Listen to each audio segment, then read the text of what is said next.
Hello बच्चों, let's read the question. Here statement based question is given. First, both statement 1 and statement 2 are correct. Second, both statement 1 and statement 2 are incorrect.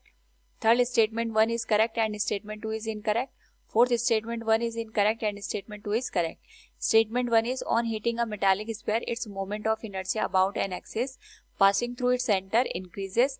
And second statement is moment of inertia depends only on mass of a body. Now to answer this question, first we will discuss here the key concept, and here the key concept will be effect of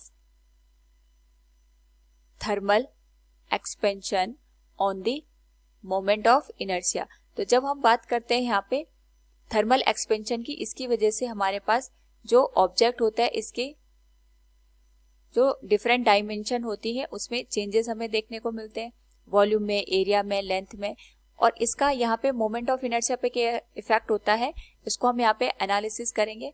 and we know that जो moment of inertia होता है ये हमें given होता है I equal summation of m into are square से. तो यहाँ पे कोई भी जो बॉडी है जो n नंबर ऑफ पार्टिकल से मिलकर बनी होती है और ये एक्सिस ऑफ रोटेशन हमारे पास दे रखी है जहाँ पे हर एक पार्टिकल की जो डिस्टेंस है that is different r1, r2, r3 and so on. तो इसके करस्पॉन्डिंग जो मोमेंट ऑफ इनर्शिया आएगा that will be mass into square of the distance from the axis of rotation. Now इस केस में जो स्टेटमेंट फर्स्ट है it is stating on heating a metallic sphere its moment of inertia about an axis passing through its centre increases. तो जैसे हम यहाँ पे इसको हीट देंगे यहाँ पे जो पार्टिकल्स है इनके बीच की डिस्टेंस बढ़ जाएगी, और जब पार्टिकल की बीच की डिस्टेंस बढ़ जाएगी उसके करस्पॉन्डिंग हमारे पास यहाँ पे जो एक्सिस ऑफ रोटेशन है उसे हर एक पार्टिकल की डिस्टेंस यहाँ पे वेरी करेगी. यानी अगर हम बात करें इनिशियली अगर हमारे पास moment of inertia I equal summation of m into are square है तो यहाँ पे मोमेंट ऑफ इनर्शिया में डेल I का चेंज आएगा आफ्टर द थर्मल एक्सपेंशन, और हम इसको लिख सकते हैं m इंटू जो हमारे पास एक्सिस ऑफ रोटेशन है उसे जो डिस्टेंस हमारे पास यहाँ पे होगी वो चेंज होगी क्योंकि हमने यहाँ पे टेम्परेचर को चेंज किया है, और r की वैल्यू हम यहाँ पे लिख सकते हैं it will be given as r into 1 plus alpha into del t का होल स्क्वायर. नाउ यहाँ पे अगर हम इस होल टर्म को सॉल्व करें it will be I plus del I equals यहाँ पे हमारे पास जो वैल्यू है ये हो जाएगी m इंटू आर स्क्वायर, और जो ये टर्म है इसमें हम बाइनोमियल थ्योरम लगा के इसको लिख सकते हैं 1 plus 2 into alpha into del t के बराबर.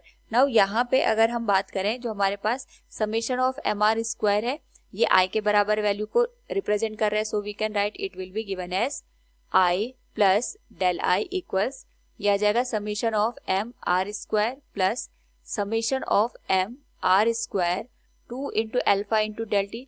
ये जो टर्म है ये I के बराबर है, मोमेंट ऑफ इनर्शिया के बराबर है, I से I कैंसिल हो जाएगा तो जो डेल I की वैल्यू है that will be summation of M R square 2 into alpha into del t.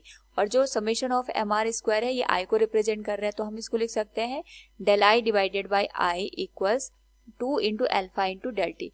यहाँ से हमें ये पता चला कि अगर हम यहाँ पे जो मेटालिक स्फीयर है इसको हीट अप कर देंगे तो जो हमारे पास moment of inertia about an axis passing through its centre it will also increases. Temperature को चेंज करेंगे तो उसके करस्पॉन्डिंग जो मोमेंट ऑफ इनर्शिया है ये भी हमारे पास यहाँ पे इंक्रीज हो जाएगा. तो हमारे पास जो स्टेटमेंट फर्स्ट है it is correct one. Moment of inertia depends only on mass of the body it is incorrect one, क्योंकि हमारे पास जो मोमेंट ऑफ इनर्शिया है हमने ये देखा ये जो n number of particles they रखे इनके मास के साथ साथ एक्सिस ऑफ रोटेशन से इनकी डिस्टेंस पे भी डिपेंड करता है. So we can say here from the given option statement 1 is correct but statement 2 is incorrect. Option 3 will be the right answer. Hope all you understood it. Thank you and best of luck.